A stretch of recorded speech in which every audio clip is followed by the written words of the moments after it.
നമസ്കാരം, UK മലയാളി ന്യൂസിലേക്ക് സ്വാഗതം. വിദേശ കെയർ വർക്കർമാർ UK വിടുന്നതായി പുതിയ കണക്കുകൾ. ആശ്രിത വിസ നിർത്തിയതും മിനിമം സാലറി ഉയർത്തിയതുമാണ് മലയാളികളടക്കമുള്ള വർക്കർമാർ UK വിടുന്നതിനുള്ള കാരണമായി പറയുന്നത്. ഹോം ഓഫീസ് കണക്കുകൾ പ്രകാരമാണ് പുതിയ വിവരം. 2022 ഫെബ്രുവരി മുതൽ 2023 ഓഗസ്റ്റ് വരെ പ്രതിമാസം അപേക്ഷകരുടെ എണ്ണത്തിൽ കാര്യമായ മാറ്റം വന്നിരുന്നു. ഇപ്പോൾ ഇത് കുത്തനെ താഴുന്ന അവസ്ഥയിലാണ്. 2024 മാർച്ചിലാണ് സോഷ്യൽ കെയർ വർക്കർമാരെയും കുടുംബത്തെയും ബാധിക്കുന്ന തരത്തിൽ നയങ്ങളിൽ മാറ്റമുണ്ടായത്. കുടുംബത്തെ ബ്രിട്ടനിലേക്ക് കൊണ്ടുവരുന്നത് നിരോധിച്ചുകൊണ്ടുള്ളതായിരുന്നു ആ ഉത്തരവ്. ഇതോടെയാണ് ആശ്രിത വിസയ്ക്കുള്ള അപേക്ഷകരുടെ എണ്ണം കുറഞ്ഞത്. പ്രതീക്ഷകളെല്ലാം അസ്ഥാനത്ത്. ദേശീയ ഇൻഷുറൻസ്, മിനിമം വേതനം കൂട്ടൽ എന്നിവ ചെറുകിട മേഖലയെ തകർക്കുമെന്ന ആശങ്കയിൽ മലയാളി തൊഴിലാളികളും. ചെറുകിട മേഖലയ്ക്ക് തൊഴിലാളികളുടെ ശമ്പള വർധനവ്, ദേശീയ ഇൻഷുറൻസ് വിഹിതം എന്നിവ താങ്ങാനാവുന്നതിലും അപ്പുറമാണ്.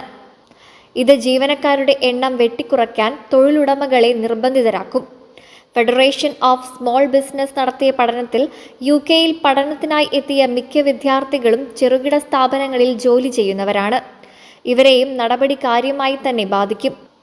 സർവേ പ്രകാരം 2000-ഓളം സ്ഥാപനങ്ങളിൽ 1/3 പേർ തങ്ങളുടെ ജീവനക്കാരെ പിരിച്ചുവിട്ടും റിക്രൂട്ട്മെന്റ് നിർത്തലാക്കാനും ഒരുങ്ങുന്നതായാണ് റിപ്പോർട്ട്. UK-യിലെ മലയാളികളായ സംരംഭകരെയും തൊഴിലാളികളെയും ഇത് ഒരുപോലെ പ്രതിസന്ധിയിലാക്കും. ബ്രിട്ടനിൽ സ്റ്റാമ്പ് ഡ്യൂട്ടി ഭൂനികുതി നിരക്കിൽ മാറ്റം.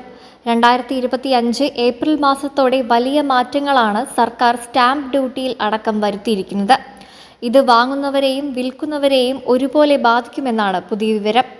നിലവിൽ 2,50,000 പൗണ്ടായ ത്രഷോൾഡ് നിരക്ക് പരിധി മുൻപത്തെ 1,25,000 പൗണ്ട് എന്ന നിലയിലേക്ക് എത്തുമെന്നാണ് ഇതിൽ ശ്രദ്ധേയമായ മാറ്റം. ഏപ്രിൽ മാസം മുതൽ 1,25,000 പൗണ്ടിനുള്ളിൽ ഒതുങ്ങുന്ന പ്രോപ്പർട്ടികൾ വാങ്ങുന്നവർക്ക് സ്റ്റാമ്പ് ഡ്യൂട്ടികൾ ഉണ്ടാവില്ല. അതിൽ മുകളിൽ തുക വരുന്നവർ നിശ്ചിത തുക നികുതി നൽകേണ്ടി വരും. UK-യിൽ റെസിഡൻഷ്യൽ പ്രോപ്പർട്ടിയോ ഭൂമിയോ വാങ്ങുമ്പോഴാണ് സ്റ്റാമ്പ് ഡ്യൂട്ടി, ലാൻഡ് ടാക്സ് ചുമത്തുന്നത്. പുതിയ പരിഷ്കാരത്തോടെ സർക്കാരിന് കൂടുതൽ വരുമാനമുണ്ടാക്കാൻ കഴിയുമെന്നാണ് വിലയിരുത്തൽ. കുടുംബ ബജറ്റുകളുടെ താളം തെറ്റും. എനർജി ബില്ലുകൾ 300 പൗണ്ടിലേക്ക് താഴുമെന്ന പ്രഖ്യാപനങ്ങളെല്ലാം തെറ്റിച്ച് അടുത്തയാഴ്ച പ്രൈസ് ക്യാപ്പിൽ 85 പൗണ്ട് വർധന. വാട്ടർ കമ്പനികൾ ലക്ഷക്കണക്കിന് കുടുംബങ്ങളുടെ ബജറ്റുകളെ സാരമായി ബാധിക്കും. ബിൽ തുക കുറച്ച് നിർത്താനായാണ് പ്രൈസ് ക്യാപ്പ് ഏർപ്പെടുത്തിയിരുന്നത്. എന്നാൽ പ്രൈസ് ക്യാപ്പ് ക്രമാതീതമായി വർദ്ധിക്കുന്നതിനാൽ ഏറ്റവും കുറവ് ഉപയോഗിക്കുന്നവർക്കും ബിൽ തുക ഉയരുകയാണ്. തെരഞ്ഞെടുപ്പ് സമയത്ത് എനർജി സെക്രട്ടറി എഡ് മിലിബന്റ് ബില്ലുകൾ 300 പൗണ്ടായി കുറയ്ക്കുമെന്ന് വാഗ്ദാനം നൽകിയിരുന്നു. എന്നാൽ ലേബർ പാർട്ടി അധികാരത്തിലെത്തിയ ശേഷം ഇത് 3ാം തവണയാണ് ബില്ലുകൾ വർദ്ധിക്കുന്നത്. വെള്ളത്തിന്റെ ബില്ലുകൾ ഇനിയും ഉയർത്തണമെന്ന ആവശ്യവുമായി 3 കമ്പനികൾ ഇതോടെ രംഗത്തെത്തിക്കഴിഞ്ഞു. എയർപോർട്ട് യാത്രക്കാരുടെ ശ്രദ്ധയ്ക്ക്. രാജ്യത്തെ തിരക്കേറിയ മോട്ടോർവേകളിലൊന്നായ M25-ന്റെ ചില ഭാഗങ്ങൾ മാർച്ച്, ഏപ്രിൽ മാസങ്ങളിലെ വാരാന്ത്യങ്ങളിൽ അടച്ചിടുമെന്ന് മുന്നറിയിപ്പ്.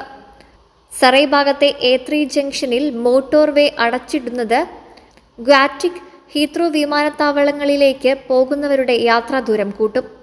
റോഡ് പണി നടക്കുന്നതിനാൽ ജംഗ്ഷൻ 10-നും വൈസ്ലി റോഡിനും ചുറ്റുമുള്ള പല പ്രാദേശിക പാതകളിലും വലിയ ഗതാഗതക്കുരുക്ക് ഉണ്ടാകാമെന്നും അതിനാൽ യാത്രക്കാർ നേരത്തെ പുറപ്പെടണമെന്ന് ബ്രിട്ടീഷ് എയർവേസ് അറിയിച്ചു. ജംഗ്ഷൻ 10-ൽ കൂടുതൽ സൗകര്യങ്ങൾ ഒരുക്കുന്നതിനുള്ള പണികളാണ് നടക്കുന്നത്. 2026 വസന്തകാലത്തിന് മുന്നേ പണി തീർക്കാനാണ് ഉദ്ദേശിക്കുന്നത്. പുതിയ അടച്ചിടലുകൾ ഉണ്ടാവില്ലെന്നാണ് പ്രതീക്ഷ. വാർത്തകൾ വിശദമായി. നന്ദി, നമസ്കാരം.